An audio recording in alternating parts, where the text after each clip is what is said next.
ಬೈತಾರ? ಯಾವತ್ತಾದ್ರೂ ಬೈದಿದಾರ ನಿಮ್ಮನ್ನ? ಗದ್ರದು ಬೈಯೋ ಕಾಲ ಎಲ್ಲ ಹೊಟ್ಟೈತಲ್ಲ ಮೇಡಮ್. ಈಗ ಬೈಸ್ಕೊಳ್ಳೋ ಕಾಲ ಏನಿಲ್ಲ. ನಾವೇ ಎಲ್ಲ ಜವಾಬ್ದಾರಿಗಳು ಹೆಚ್ಚಿದೆ.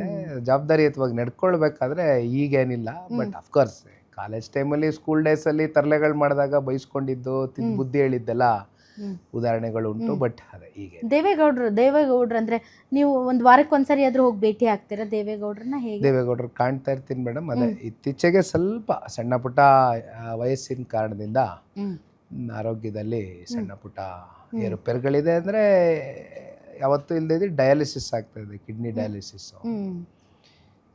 ಆದರೂ ನನಗೆ ನಮ್ಮೆಲ್ರಿಗೂ ಆಶ್ಚರ್ಯ ಆಗ್ತಕ್ಕಂಥದ್ದು. ನಿಮ್ಮನ್ನ ನಿಖಿಲ್ ಅಂತ ಕರೀತಾರ?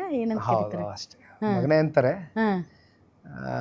ಅದೇ ಇದ್ರ ಡಯಾಲಿಸಿಸ್ ಮಧ್ಯನೂ ಕೂಡ ಒಬ್ಬ ಮನುಷ್ಯ ಇಷ್ಟೆಲ್ಲ ಹೋರಾಟ ಮಾಡ್ತಾರೆ ಅಂತಕ್ಕಂಥದ್ದಾದರೆ ಬಹುಶಃ ನಮಗೂ ನಿಮ್ಗೆ ಗೊತ್ತಿದೆ. ಡಯಾಲಿಸಿಸ್ ಮಾಡಿಸ್ಕೊಳ್ತಕ್ಕಂಥ ಪೇಷಂಟ್ಗಳು, ಅವರ ಮನಸ್ಥಿತಿಗಳು, ಇರಿಟೇಷನ್ಸ್ ಯಾವ ರೀತಿ ಇರುತ್ತೆ ಅಂತ. ಬಟ್ ಏನೋ ತಾಯಿ ಚಾಮುಂಡೇಶ್ವರಿ, ಹಾಸನಾಂಬೆ ತಾಯಿಯ ಒಂದು, ಅವ್ರು ನಮ್ಮ ಕರ್ನಾಟಕದ ಆಸ್ತಿ. ಅವರನ್ನ ದೇವ್ರು ಇನ್ನೂ ಜಾಸ್ತಿ ಆರೋಗ್ಯ ಕೊಟ್ಟು ಕಾಪಾಡಬೇಕು. Thank you. ಸರ್, ಯಾರು ಫೇವ್ರೇಟ್ ಮೊಮ್ಮಕ್ಕಳು ಅವ್ರಿಗೆ? ಯಾರನ್ನ ಜಾಸ್ತಿ ಪ್ರೀತಿ ಮಾಡ್ತಾರೆ? ದೇವೇಗೌಡರು ಸಾಹೇಬ್ರಿಗ?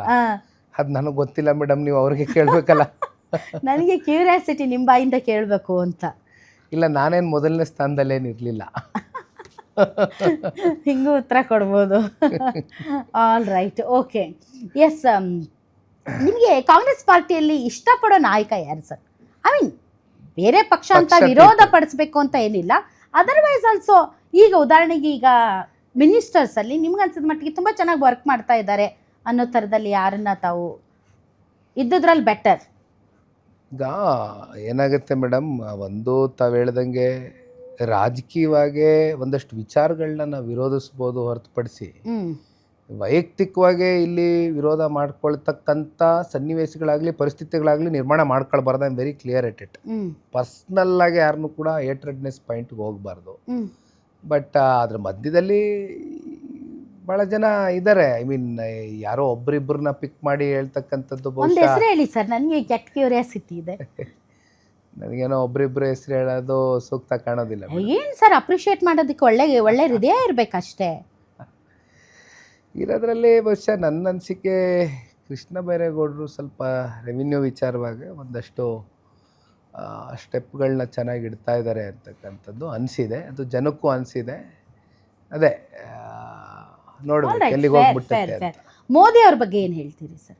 ಅವ್ರ ಜೊತೆ ಮಾತಾಡಿದ್ದೀರಾ? ಒಂದು 1-to-1 ನನಗೆ ಇಲ್ಲಿವರೆಗೂ ಅವ್ರನ್ನ ಭೇಟಿ ಮಾಡ್ತಕ್ಕಂಥ ಅವಕಾಶ ಸಿಕ್ಕಿಲ್ಲ. ರಿಯಲಿ?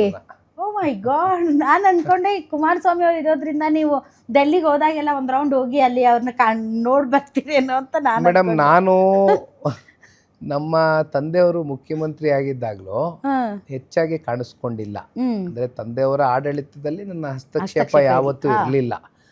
ಅದೇ ರೀತಿ ಈಗ ಡೆಲ್ಲಿಗೆ ನಮ್ಮ ತಂದೆಯವರು ಹೋದ ನಂತರವೂ ಕೂಡ very rarely I go to Delhi. ನನ್ನ ಕೆಲಸ ಅದಲ್ಲ. ನನ್ನ ಕೆಲಸ ಇಲ್ಲಿ ಪಕ್ಷ ಸಂಘಟನೆ, ಕಾರ್ಯಕರ್ತರ ಜೊತೆ ಬೆರೆಯೋದು, ಜನರ ಸಂಕಷ್ಟ ಆಲಿಸೋದು, ಪಾರ್ಟಿ ಕಟ್ಟೋದು.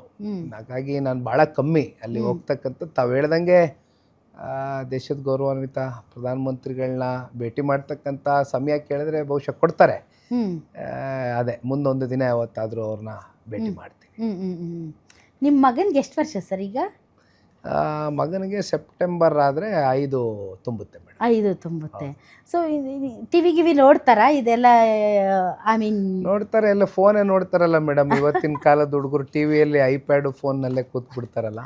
ಬಟ್ ಆದಷ್ಟು ಕಮ್ಮಿ ಮಾಡ್ತೀವಿ. ಬಟ್ ನಾನು ನನ್ನ ಹೆಂಡತಿ ಯಾವಾಗಲೂ ಮಾತಾಡ್ಕೊಳ್ತಾ ಇದ್ವಿ ಮ್ಯಾರೇಜ್ ಆದಾಗ, ಯಾಕೆ ಮಕ್ಕಳಿಗೆ ಫೋನ್ ತೋರಿಸ್ಕೊಂಡು ಊಟ ಮಾಡಿಸ್ತಾರಲ್ಲ ಅಂತ.